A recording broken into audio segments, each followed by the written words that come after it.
Funny how quiet mornings used to mean something different when I was younger. Back then, peace and quiet were things I took for granted. Just background noise between the chaos of raising kids, work deadlines, and late-night school projects. But these days, after years of that bustle, I've come to appreciate silence in a different way. It's not just quiet, it's earned. That's what I thought I'd found when I moved to Pine Valley Estates. A peaceful cul-de-sac, friendly neighbors, neatly trimmed hedges. A place where I could sip my morning coffee, maybe walk the dog, and enjoy the fruits of a long career without drama. Of course, life has a way of reminding you that trouble doesn't need to shout. It can come with a smile and a clipboard. The morning sun barely touched the horizon when I heard the familiar click of my mailbox opening. Through my kitchen window, I watched Karen Fitzgerald, our HOA president, rifling through my mail with the practiced ease of someone who'd done this before.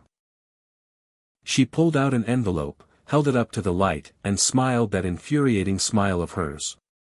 What she didn't know was that I'd been watching her for weeks, and the badge sitting in my drawer would soon wipe that smirk off her face. Let me back up. My name is David Harper, and I'd moved to Pine Valley Estates 6 months ago after accepting a remote position with the Internal Revenue Service. I'd left the city behind looking for something simpler, a bit of peace in my later working years. The irony of what was about to unfold wasn't lost on me. From day one, Karen had been insufferable. She showed up at my door before I'd even finished unpacking, clipboard in hand, rattling off HOA regulations about grass height, approved mailbox colors, and the proper angle for parking in my own driveway. But it was her questions about my work that raised the first red flag. She asked with a syrupy sweet tone where I worked, what exactly I did, and whether I worked from home full-time. When I gave vague answers about working in finance, she pressed harder, her eyes gleaming with an intensity that made me uncomfortable. The strange mail started arriving 3 weeks later. Credit card offers for names I'd never heard of. Pre-approved loans for people who didn't exist. Then came the big one, a refund check from the IRS for $1,800 made out to someone named Robert Chen. My address, but definitely not my name. My years of training kicked in immediately. This wasn't a simple mail mix-up. This was fraud. I installed a discreet security camera pointed at my mailbox, hidden behind a decorative plant Karen herself had mandated per HOA guidelines. The footage I captured over the next 2 weeks made my blood run cold. Every morning at 6:15 a.m., Karen would walk her ridiculously tiny dog, stop at my mailbox, and photograph every piece of mail. Sometimes she'd jot notes in a small notebook.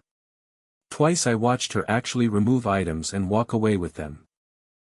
Running a confidential search through IRS databases, what I found sent chills down my spine.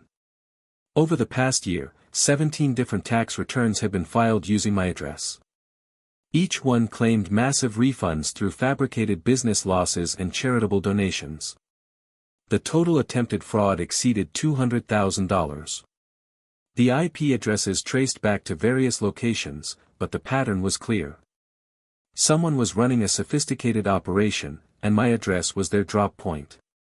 I could have confronted Karen directly, but 20 years with the IRS had taught me patience. Instead, I filed a formal complaint and initiated a federal investigation. Within days, a team of special agents arrived in Pine Valley Estates, posing as auditors conducting routine neighborhood surveys. They started with the houses furthest from Karen's, slowly working their way toward her pristine colonial at the end of the cul-de-sac. The change in Karen's behavior was immediate and satisfying to watch. Her morning mail raid stopped abruptly. She started peeking through her blinds constantly, watching the agents move through the neighborhood. At the next HOA meeting, she was uncharacteristically quiet, her usual iron-fisted control replaced by nervous fidgeting. Her vice president mentioned with concern that Karen seemed distracted and had made several errors in the meeting minutes. The walls were closing in, and she knew it. I watched from my window as official-looking letters began arriving at her door, requiring signature confirmation. Her husband, usually invisible, started having heated conversations with her in their driveway. The other HOA board members began distancing themselves, suddenly too busy for their regular coffee meetings. The climax came on a Thursday morning. I was reviewing case files when 3 black SUVs pulled up outside Karen's house.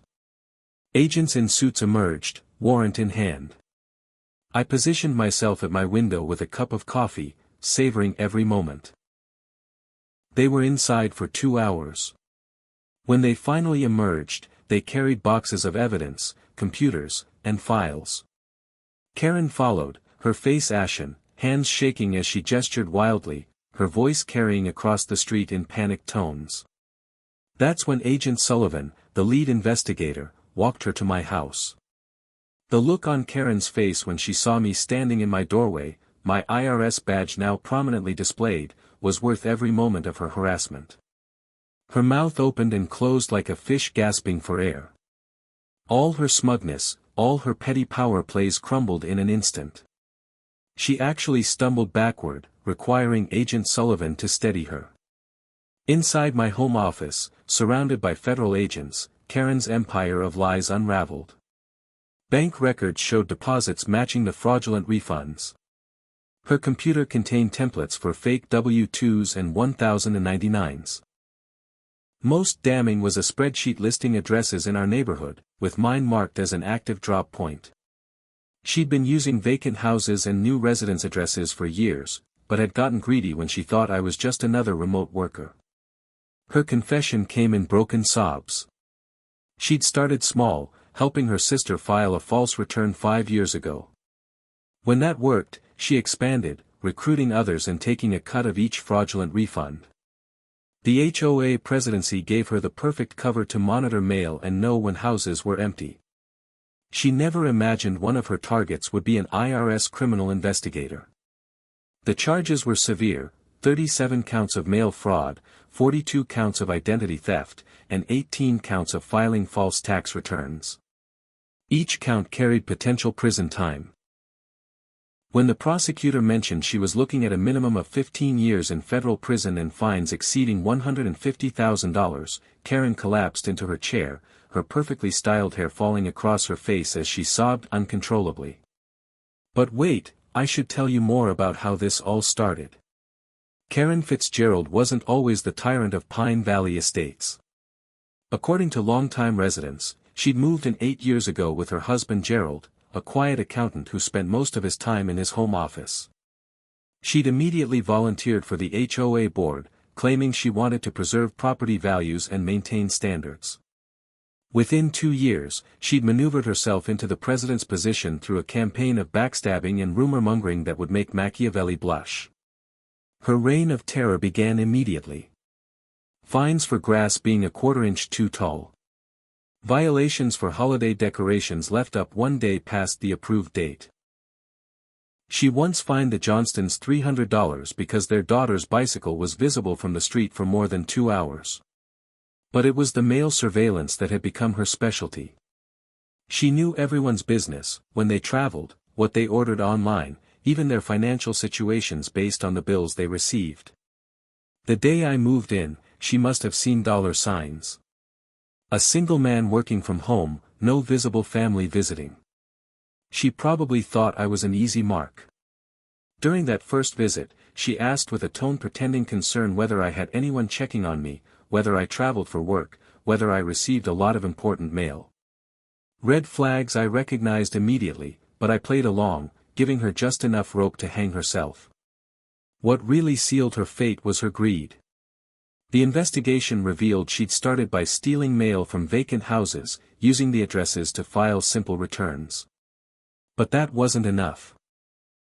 She recruited her book club friends, her husband's co-workers, even her hairdresser. They'd split the refunds 60/40ths, with Karen taking the larger share for providing the addresses and managing the operation. She taught them how to create fake businesses, claim false deductions, and time the filings to avoid detection. My address had been her crown jewel, a financial worker who kept to himself, received important-looking mail, and never seemed to check his mailbox immediately. She'd been using it for 6 months before I arrived, having noted it was for sale and monitoring the listing. When I moved in, she panicked briefly, then decided I was too naive to notice. That morning, she rifled through my mail one last time. She was actually checking on a refund for $1,230 she expected any day. The evidence Agent Sullivan presented was overwhelming. Security footage from my camera, of course, but also from 3 other neighbors who'd installed cameras after items went missing. Bank records showing deposits within days of fraudulent refunds being issued. Text messages between Karen and her conspirators discussing amounts, timing, and addresses. Most damning was a recording from her cell phone where she bragged to her sister about making more from mail than her husband made as an accountant. As the agents laid out exhibit after exhibit, Karen's lawyer, a nervous young man she'd probably bullied into representing her, kept whispering urgently in her ear. But there was no defense against this mountain of evidence. When Agent Sullivan produced the spreadsheet with every house in Pine Valley Estates categorized by mail theft potential, even her lawyer slumped in defeat. The federal prosecutor, a stern woman named Patricia Summers, spoke in measured tones that made each word feel like a hammer blow.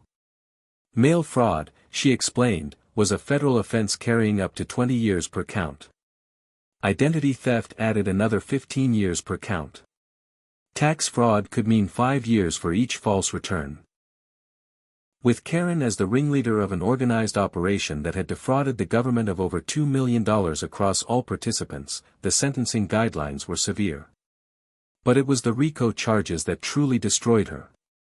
Racketeer-Influenced and Corrupt Organizations Act, the same law used to take down mob bosses, now applied to a suburban HOA president who thought she was too clever to get caught. Her organization had structure, hierarchy, ongoing criminal activity, and interstate commerce through the use of the postal system. The enhancement for organizing the conspiracy meant mandatory minimums that made her previous charges look like parking tickets. Gerald, her husband, sat in the corner of my office, his face gray with shock. He claimed complete ignorance, and honestly, I believed him. The man had spent 8 years hiding from his wife's domineering personality, buried in spreadsheets and tax returns for legitimate clients. When agents showed him the evidence, he immediately filed for divorce and offered to testify against her. The betrayal in Karen's eyes when she realized even her husband had abandoned her was almost pitiable. Almost. The final tally was staggering, 112 counts across all federal violations. The judge, known for harsh sentences in financial crimes, calculated the guidelines. With enhancements for leadership role, abuse of position of trust, sophisticated means, and the number of victims, Karen faced a minimum of 25 years in federal prison. The fines reached $1.2 million, plus restitution to every victim. Her house would be seized under asset forfeiture laws. Her retirement accounts frozen. Her reputation destroyed. When Agent Sullivan read the final charges in his steady voice, Karen's reaction was pure shock. Her mouth opened in a silent scream, tears streaming down her face as she shook her head violently, muttering, "No, no, no," over and over. Her perfectly manicured nails dug into the table as she realized her life was over. 25 years meant she'd be in her 70s when released, if she lived that long. If you found satisfaction in seeing justice served and the truth come to light, give this video a like. It really helps more folks find stories like this. And if you've ever had a run-in with an HOA nightmare or love seeing the calm dismantling of the entitled, don't forget to subscribe. There are plenty more real-life tales of quiet revenge and poetic justice waiting just around the corner.